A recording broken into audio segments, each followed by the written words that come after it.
Godzilla, Ghost in the Shell, Death Note.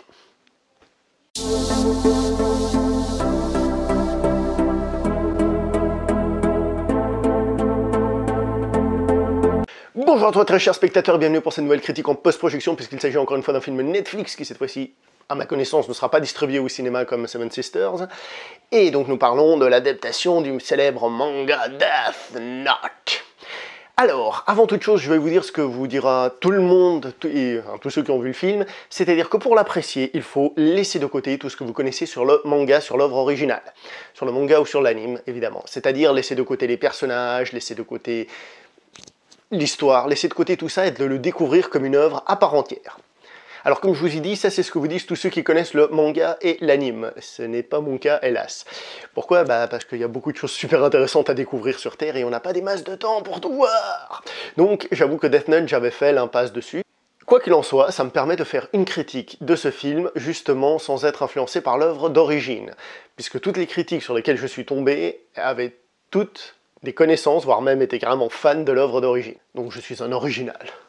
Évidemment, je comprends les fans qui auraient envie de gueuler sur ce film, bien que je ne connaisse pas les différences, tout simplement par principe, déjà un changement, on est aux États-Unis, donc forcément américanisation, que les personnages sont différents, donc on a bafoué l'histoire que les gens apprécient, etc. Et sans doute que vu que ce n'est qu'une heure et demie de film, et ben que celle-ci soit simplette par rapport à l'œuvre d'origine. Tout ça, je peux le comprendre tout à fait.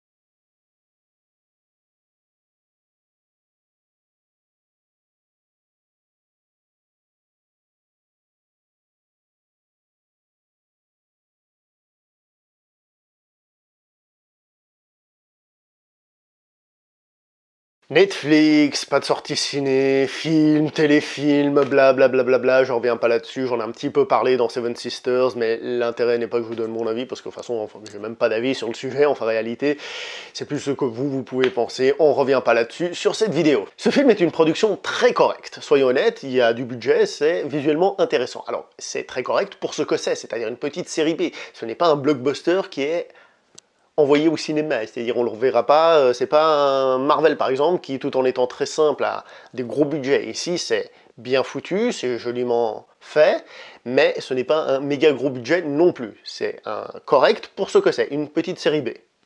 Oui, ce film est une série B. Réalisé par Adam Wingard, le réalisateur de... pas grand chose en fait.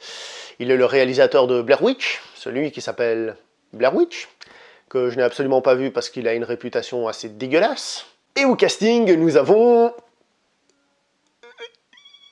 des inconnus.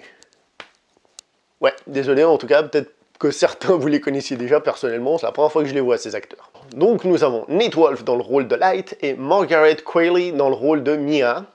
À savoir que nous avons William Dafoe qui refait une apparition, comme dans Seven Sisters, il était déjà dans cette production Netflix. Ici, il fait la voix du personnage de Ryuk. Alors, un super réalisateur, des acteurs corrects, une adaptation qui ne respecte pas l'original, avouez qu'on a tout pour avoir un chef-d'œuvre ici, hein? Hein? Et ben en fait, c'était pas si mal que ça. C'était pas si mal.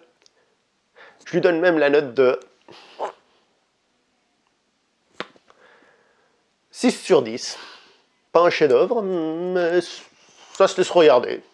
La réalisation, sans avoir rien de révolutionnaire et rien d'extraordinaire, reste efficace et arrive à mettre en image ce que le film veut montrer. C'est correct.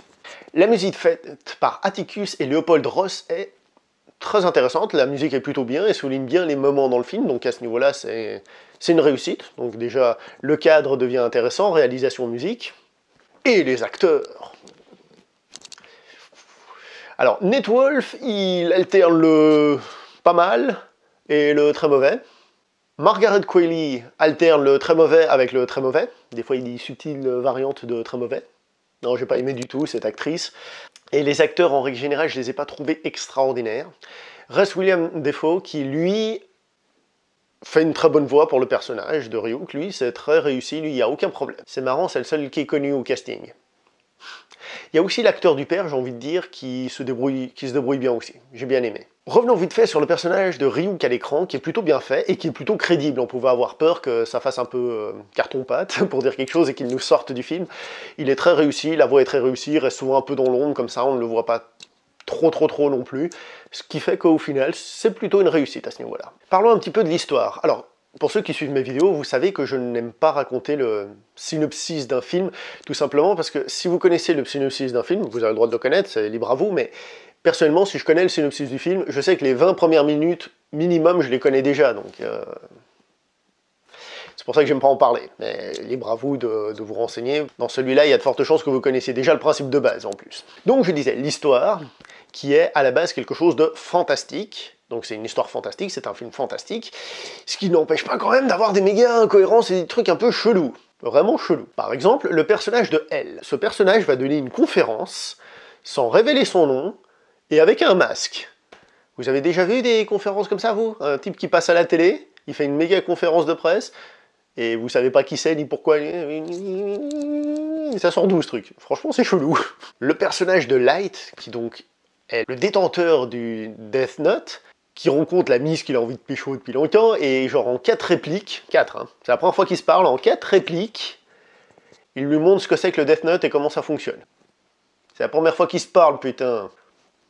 Bon, faut reconnaître que comme technique pour pécho, ça a l'air d'être vachement efficace, hein.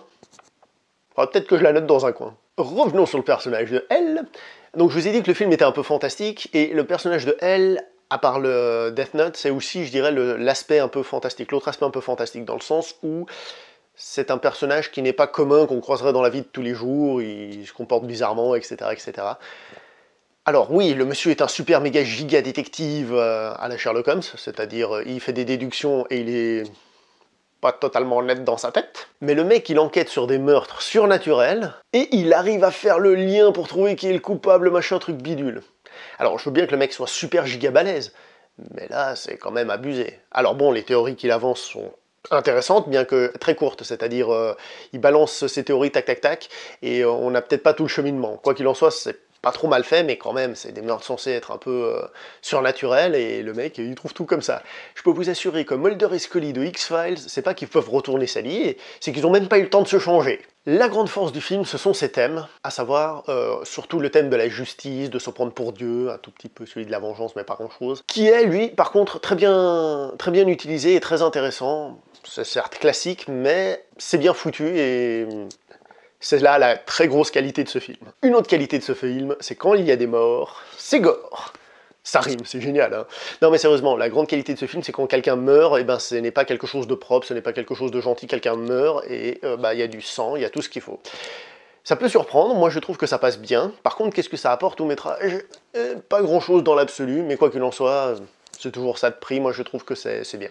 Le gros défaut du film, pour moi, c'est le déroulement de son histoire qui est ultra, méga, giga classique. Mais vraiment, c'est des choses qu'on a déjà vues et revues. Et en plus, on les a revues, surtout en ce qui concerne les films fantastiques pour ados. En effet, ce film m'a fait énormément penser à des films tels que Destination Finale, entre autres pour les morts, mais pas que, ou L'Effet Papillon, vous savez, ces films un peu fantastique science-fiction pour jeunes, avec un petit peu de réflexion. La réflexion est intéressante, mais elle va pas hyper loin non plus.